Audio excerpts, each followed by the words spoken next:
Okay, welcome back to Lecture 9 of Quantum Computer Systems. Today we're going to be dealing with noisy quantum systems. In particular, we're going to start with some examples of simple noises and then work our way toward a model for general realistic noises in a quantum system. In particular, we're going to follow several steps in our discussion. First, we're going to look at a closed quantum system and the type of error that could happen to your quantum computer. And second, we're going to discuss how does our quantum computer interact with the environment, so an open quantum system. And finally, we're going to discuss the sources of error and as well as its diversity, to help us derive a realistic model for noises in current quantum systems. Okay, let's start with a simple type of error. Suppose you want to accomplish a computation described by a unitary operation on a quantum state. Ideally, you want process to be like this. You start with a quantum state psi. You apply the unitary operation U, and the output of this process should be precisely U multiplied by the quantum state psi. And this U is, as we discussed, a unitary operation. But in reality, when you ask the quantum computer to perform this unitary operation U, it might, for some reason, accomplish a different type of unitary, and that's called that V. This is what we call a coherent error that happened to the quantum process. Now, a simple example of this error is systematic over-rotation. For example, a single qubit rotation gate along an axis, for example, the z-axis, should ideally accomplish a rotation matrix R as a function of the angle theta.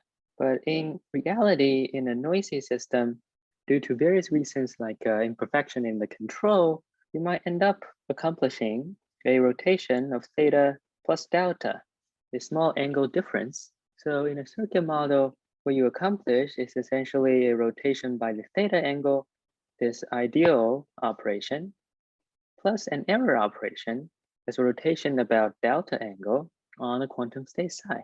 And in fact, we can always write a coherent error as a combination of the ideal operation U followed by an error operation epsilon, such that the result is V times psi, the noisy operation V, or some unitary operator epsilon. In order for this to hold, we know that the condition is that V is equal to U times epsilon. V is equal to epsilon times U. First, you apply U on quantum state psi, and then the epsilon after the unitary U.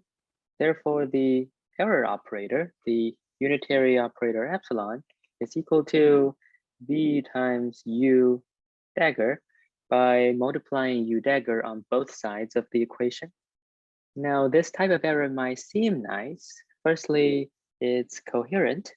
For example, if you have a pure quantum state psi and you pass it through the error channel, the error operator epsilon, it will give you another pure quantum state. So in some sense, there's no loss of quantumness in this error process. Later, we'll see other types of error that will not always give you a nice coherent transformation like this. And secondly, this error seems to be easily correctable. For example, because it's coherent, you can simply apply the inverse of the error to correct the effect of the error epsilon. But in practice, we don't always know what the epsilon is. So many noise mitigation or error mitigation strategies try to learn what this epsilon is explicitly or implicitly, so that we can cancel out this epsilon with its inverse. Now, one more remark on this coherent error, that some of you might have been wondering whether this circuit is the most general description of a coherent error, what if my error operator happens before my ideal unitary transformation? For example, maybe for some reason, the effect of a noise channel looks like first some unitary error operator epsilon, followed by the ideal operation u, when epsilon and u does not commute, meaning that epsilon u is not equal to u epsilon. Does my circuit above capture this type of coherent processes? Well, it does, because we can in fact find a different error operator epsilon prime such that u epsilon is equal to epsilon prime u. In other words, we can find an epsilon prime after the unitary to be equal to u epsilon u dagger. So for this type of error, we can always assume that it's first you form the ideal operation unitary u, followed by the error channel epsilon. Okay, so this is one type of error that could happen to my system, but this is not the most general if we allow incoherent error to happen. So next, we are going to look at stochastic error. It's a very similar error process. Suppose, again, we want to accomplish a unitary transformation u on quantum state psi, but in reality, there's a random process that's screwing up with my quantum system. When I say random process, I mean with probability P1, my system undergoes a transformation V1, and this is unitary transformation V1. And with other probability Pk, our system undergoes unitary transformation Vk. This came from randomness in my control signals or random interaction with the environment, etc. Sometimes I like to write this in a modified circuit notation where you have input psi and psi undergoes a transformation Vi. I'm using dashed lines to represent that this only happens with some probability. It's non-deterministic. As you can imagine, what's coming out is a statistical ensemble of quantum states. Remember from module 1, we call a statistical ensemble of quantum state mixed state. So a stochastic error could transform a pure state to a mixed state. Before we take a closer look at what the mixed state from this stochastic error process is, let's take a quick recap of mixed quantum state. So in module 1, we used density matrix to represent a statistical ensemble of quantum states. And this ensemble, again, can be described as the following. With probability P1, my quantum state is psi1. With probability P2, my quantum state is psi2, and so on. A more succinct, more mathematical way of representing this probability distribution of quantum states is called the mixed state. And we can write it down as a density matrix defined by rho equal to summation over the statistical ensemble P sub k psi k outer product with self. Oops, let me change this k to I so that I'm not abusing the variable k.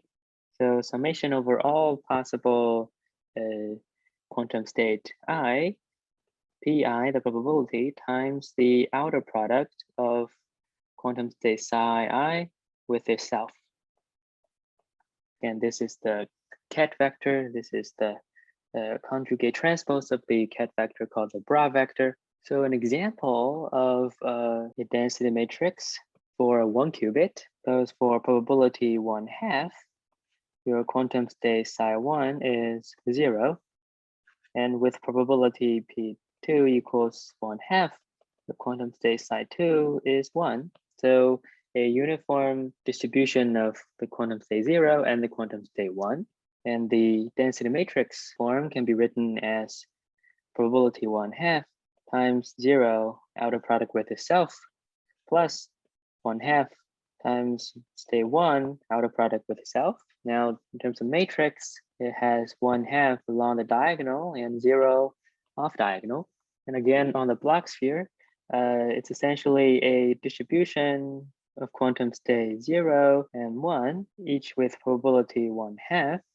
Now, the second example we always give is with probability P1, again, 1/2. My quantum state this time is plus. And with probability 1/2, my quantum state side 2 is minus. So a statistical ensemble of the plus state and the minus state, also each with probability 1/2. In this case, my rho is 1/2 plus outer product plus 1/2 minus outer product. If you write out the density matrix, it's the same matrix. In other words, these two quantum states, in fact, are equivalent.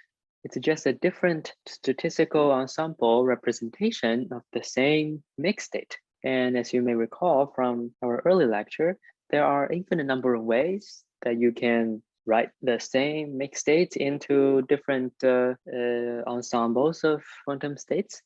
For example, you can pick the minus I state with the I state along the y-axis with a uniform distribution. It will represent the same quantum state. And this phenomenon is called the unitary degree of freedom. And this phenomenon will come again and again when we study different types of errors or different representation of error processes. Okay, great. Now let's come back to example of stochastic error. And this time I'm writing the density matrix form for the quantum state, both for the input and output.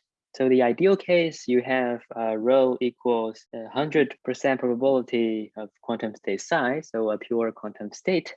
And the output is the state transformed by the unitary operator U. But if you had a stochastic error channel, your output quantum state would be a mixed state, which can be written as the summation of all the different transformations on the density matrix. So the pure state you are passing in is psi outer product psi. Now, a great example of this type of error is called the depolarizing noise, where the error process can be described as with probability p/3 for some value p, our qubit undergoes a poly X transformation, and with probability p/3, it undergoes a Y transformation.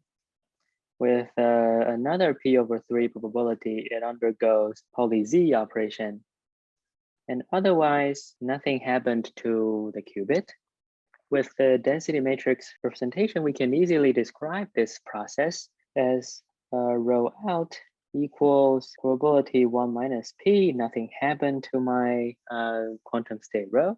With probability p/3, my quantum state undergoes the X transformation. So you're getting X rho X dagger. And with the same probability p/3, rho is transformed to Y rho Y dagger.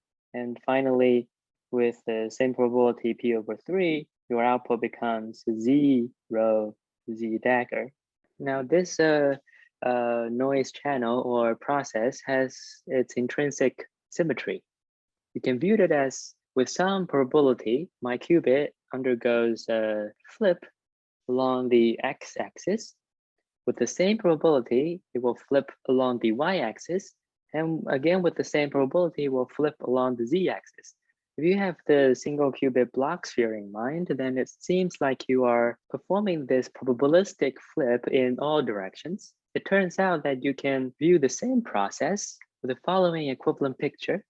Now, use a really nice property that the identity matrix over 2 is equal to a quarter of rho plus x rho x, y rho y, z rho z.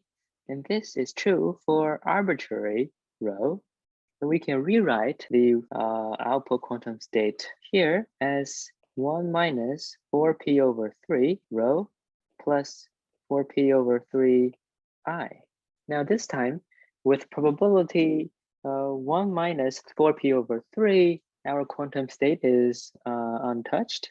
But with another probability, it completely shrinks my quantum state to the identity. Again, if you have the single qubit block sphere picture, then for any quantum state, say on the block sphere surface, This process will probabilistically shrink your state vector on the surface of the Bloch sphere all the way to the origin. And that process is equivalent to the process where you have probabilistic flips along the x and y and z axis. So again, this is a equivalent description of the same process. It helps us interpret errors differently. And sometimes these insights are very useful when we think of mitigation strategies to cancel out those errors. Now let's move on to a more general scenario where we not only have the quantum systems in our control, but also have this environment that could disturb our quantum system. Let's see how should we upgrade our model to accommodate such interaction with the environment. Now, in real quantum systems, this could happen when there are leakage or dissipation of energy from our quantum systems to the environment. And the whole process is simply a quantum process that operates on both the quantum state of the systems as well as a quantum state that describe the environment. Now, it's not always clear what the environment quantum state would be because it's not part of the system that we are in control of, but it will be in some quantum state. So let's see if we can lift our view to the joint state of the systems and the environment and see how do we model a process, a quantum process that could happen to such system. So what I'm going to describe is the unitary coupling picture of systems and environment. Suppose your quantum system is rho cis, and the environment quantum state is described by rho environment. In an ideal case, you don't want them to interact. Then you apply some computation U, and there's never a coupling between the system and environment. But in reality, there will be coupling between the quantum system and its environment. And it will be a quantum process described by, for example, a unitary transformation. And after this coupling, your system will have some output quantum state. And when study the output quantum state at this point, we can assume that we also measure the environment so that we no longer care about the joint state of the system and environment, but the marginal quantum state for our system only. Okay, so this is an example. Suppose this coupling between the system and the environment is something like a controlled gate. And for this illustration purpose, I'm going to use controlled square root of y gate. Now, square root of y is simply rotation along the y-axis about 90 degrees, so pi over 2 in radian. And we're also going to assume that this rho environment is a very simple pure state, zero state. Let's take a look at what this process will do to our quantum state in the system, rho sub cis. Let's assume my system is in some pure state psi. Later, our explanation can be easily generalized to mixed quantum state for the system. Suppose psi is alpha 0 plus beta 1, a general pure state. And the outer product is essentially multiplied with the bra vector of this quantum state psi. So that's alpha conjugate 0 plus beta 1. Okay, so it can be conveniently written in the density matrix form. And in fact, in this case, you can just read out the entries of the density matrix because we're in the computational basis. So the 0, 0 is the top left entry, alpha times alpha star. And the top right entry is 0, 1. So that's alpha beta star. And the bottom left is 1, 0, beta times alpha star. And finally, the bottom right is 1, 1, so beta, beta star. Okay, so this will come in handy in a minute. Let's see what happened to our system after this interaction with the environment. Notice that our input to the environment is the 0 state. So we care about square root of y on the 0 state. That will be performed conditioned on the system qubit. So square root of y, in fact, can be written as 1 over root 2, 1 minus 1, 1, 1, similar to the Hadamard transformation. And 0 quantum state is 1, 0. And what comes out is, in fact, 1 over root 2, 1, 1. Well, that's the plus state.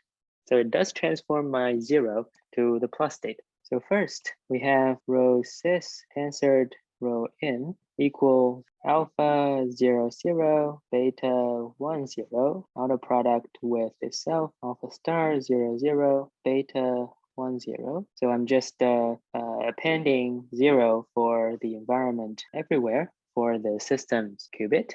Now, after the transformation or coupling with the environment, we arrive at a new quantum state where you apply a square root of y gate if the first qubit is 1. So 0, 0 untouched, and beta 1, then the second qubit of this state will be transformed to a plus, as we discussed here. Now, what happens if we measure the environment?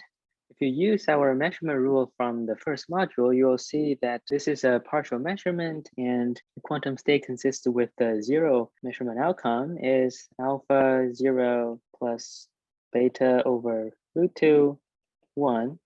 And the quantum state consistent with the 1 measurement outcome only come from the beta term, beta over root 2, 1. So the state of the system will be a mixed state of these two quantum states, depending on the measurement probabilities. And indeed, we can write down the density matrix as a summation of the two type of measurement outcome. For measurement 0, you have the density matrix alpha squared, alpha beta star over 2 over root 2, and alpha star beta over root 2, beta star over 2, plus the case with measurement outcome 1, we have 0, 0, 0, and beta squared over 2.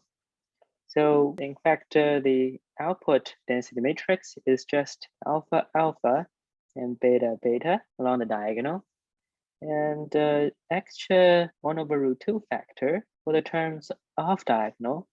So when we compare these two terms, what's different is just the off-diagonal terms. And in fact, the off-diagonal terms are what we call phases of the quantum state. And this noisy channel essentially is a partial loss of phase in the quantum state. And this is commonly referred to as phase damping. In fact, a more general phase damping error channel can be described as rho system and a controlled Ry rotation of any angle on the environment 0 state, followed by measuring the environment, and your output quantum state will be a partial loss of phase. Now, if you look at this picture carefully, you may wonder, well, this model of the environment is just like an ancillary system that help us analyze what the transformation on our quantum state look like. So can we get an equivalent noisy process that acts only on our quantum system, rho cis, such that it's equivalent to this process that involves the environment? Well, let's see if we can make that happen. And for that, I'm going to use a extremely simple example where the noisy process is again a stochastic process where you have the input state rho and undergoes a Z transformation, but probabilistically. Okay, so the output rho is rho out with probability 1 minus PZ, and it's transformed by the Z operator with probability PZ. Again, we're going to assume the input state is in some pure state psi, where psi is alpha 0 plus beta 1. After this probabilistic Z flip, the output density matrix will look like with probability 1 minus PZ, nothing happened. With probability PZ, the qubit undergoes a Z flip. Okay, again, we can write down the density matrix form for this guy by reading off the entries. Okay, so the Z flipped quantum state can do the same thing, and it's the same along the diagonal, but with a minus sign off diagonal. And don't forget, we have this probabilistic factor in front of each of the density matrices. And watch what will happen if we let PZ equal 2 minus root 2 over 4. Turns out that our output density matrix will be this. Wait a second, but didn't we just recreate the same output quantum state for our quantum systems that interacted with the environment? In fact, what we just did is showing that phase damping is equivalent to probabilistic phase flips. So a partial loss of phase is essentially the same as a complete phase flip with appropriate probability. And the probability depends on this theta, how much damping that my system undergoes with the environment. Now let's summarize what we did with the open quantum systems that interact with the environment. In fact, there's a really nice operator sum representation that will give a lot cleaner picture of what a process for open quantum system look like without always involving the environment quantum state. Again, we have this unitary coupling picture on the left-hand side. We can abstract this unitary interaction with the environment away by introducing this Krauss operator picture, where you have some not necessarily unitary operator that acts on our quantum system, and these two processes will be equivalent. In fact, there's a very rigorous way of writing down these transformations. For example, for the left-hand side, we have the systems density matrix tensor with the environment density matrix to represent the joint state. And this whole process undergo a unitary transformation on this joint state. And that can be written as a unitary operator around the density matrix. And then the partial measurement on the environment is essentially a partial trace for the environment on this joint state. And what comes out is the output quantum state for that system. But mathematically, we can find operator E sub k, where the output quantum state will be a sum of the operators ek rho ek dagger. Now, I'm absorbing these factor or probability coefficients into these operators. This is called the Krauss operator representation. But for our ace damping example, we essentially have two Krauss operators where E1 is 1, 0, 0, 1 minus lambda, and E2 is 0, 0, 0, square root of lambda for some variable lambda, which is the function of the theta parameter in our unitary coupling picture. And for our phase flip example, our two operators are E1 equals square root of PZ along the diagonal, and E2 is square root of 1 minus PZ along the diagonal. So this is essentially square root of PZ I, square root of 1 minus PZ Z. We can write it in our familiar form with PZ I rho I plus 1 minus PZ Z rho Z.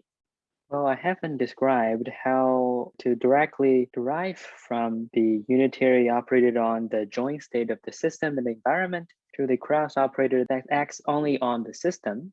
You can find a more detailed description in the textbook. So far, we have abstracted the impact of unwanted quantum processes from the lens of computation and studied how different types of error could corrupt information. But in real quantum systems or physically, a diverse set of sources of noise could cause those errors to happen. So in the remaining time, I'm going to talk about this diversity of sources of error to help us gain a more comprehensive picture of the noise characteristic of current devices. First of all, the probability of error differs in time. In other words, noises are typically time dependent. For example, in the phase damping exercise, We had a parameter lambda in the Krauss operator that depends on the y-axis rotation angle of in the unitary coupling picture. Now, this parameter lambda is in fact, or theta, is in fact characterized by a time-dependent function, 1 minus e to the power of t over t2, where the little t is time, and t2 is called the spin-spin relaxation time, which is essentially the rate of phase decay. And this can be characterized experimentally. And it's called T2 because there's another common characteristic time called the T1 time that describe amplitude damping. Again, you can find more about amplitude damping noise in the textbook. So the probability of error or the parameters depends on time. And secondly, these parameters also depends on qubit. Depending on different technologies, qubits are not always identical. For example, in superconducting transmon qubits, some qubits will be more robust than others. So again, in this phase damping example, we'll have qubit 1 damping parameter lambda q1. And for qubit 2, it will be a different damping parameter. In other words, the rate of decay is different for each qubit.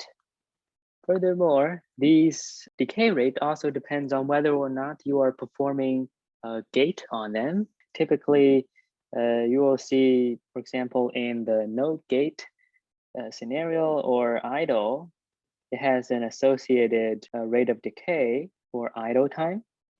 Whereas if you have gates on a qubit, the rate of decay will typically be larger. So putting it all together, to describe a noisy system, we need a realistic noise model. It's essentially a set of description of all possible error processes that could happen to our system.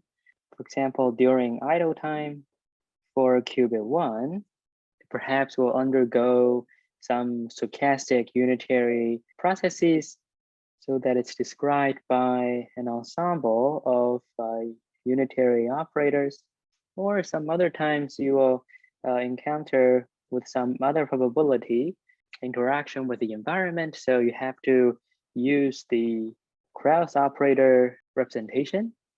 And these will differ for each qubit. And when performing quantum gates, if performing X on Q1, maybe there's additional source of error that could happen to the system, and so on and so forth. And because quantum noises are also time dependent, these noise models need to be updated periodically so that it's not too far off from the true real-time noise characteristic in the system. The whole process of benchmarking and learning about these noise models is an active research problem. And after we have benchmarked these realistic noises, how do we use those information to mitigate the impact of these errors on computation? And that is going to be the major focus of the next few lectures in this module.